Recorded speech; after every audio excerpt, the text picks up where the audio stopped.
Welcome back to my channel Tanima Upadhyay চ্যানেলে সবাইকে স্বাগত জানিয়ে আজ একটা নতুন ব্লগ শুরু করছি। আজ হলো 2রা এপ্রিল বুধবার, এখন বাজে বেলা 10টা। এখন থেকে একটা নতুন ব্লগ শুরু করছি, তাহলে চলো সঙ্গে থাকো, দেখতে থাকো নতুন একটা ব্লগ। আর হ্যাঁ, লাইক কমেন্ট শেয়ার সাবস্ক্রাইব করতে ভুলো না আমার নতুন ইউটিউব চ্যানেলকে। আজ তোমরা দেখতে পাবে 2রা এপ্রিলের মা কৃষ্ণকালী মায়ের ভিডিও। প্রথমে যেমন একটা কৃষ্ণকালী মায়ের ভিডিও করেছিলাম, ঠিক সেই রকম। বলেই রাখি, এই ভিডিও সম্বন্ধে আমি আগেও বলেছি কিছু জানি না, এখনও বলছি কিছুই জানি না। যেহেতু আমি আরও সুন্দর কিছু ছবি পেয়েছি মায়ের, সেই জন্য আরও একটা ভিডিও করতে আমার ইচ্ছে করলো, সেই জন্য এই ভিডিও করা। আগেও বলেছি যে ঠাকুর না চাইলে তো ঠাকুরের ভিডিও করা যায় না, তাই হয়তো ঠাকুর আবার চেয়েছে আমি আবার ভিডিও করি আরও সুন্দর সুন্দর ছবি নিয়ে, তাই এই ভিডিও করা।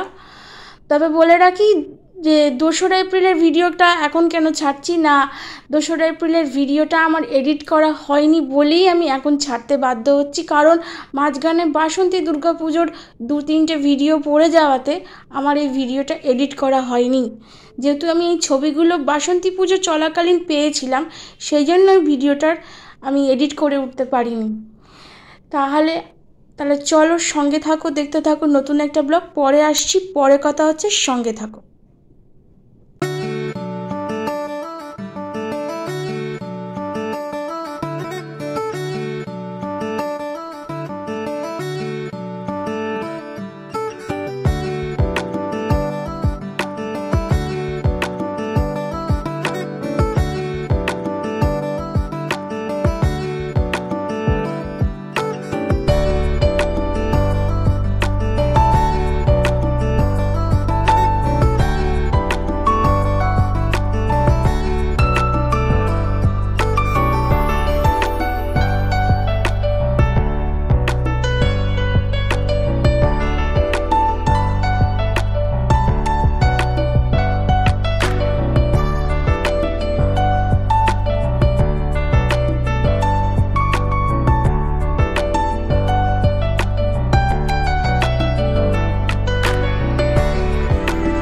তাহলে ভিডিও এই পর্যন্তই, দেখা হচ্ছে কাল একটা নতুন ভিডিওর সাথে।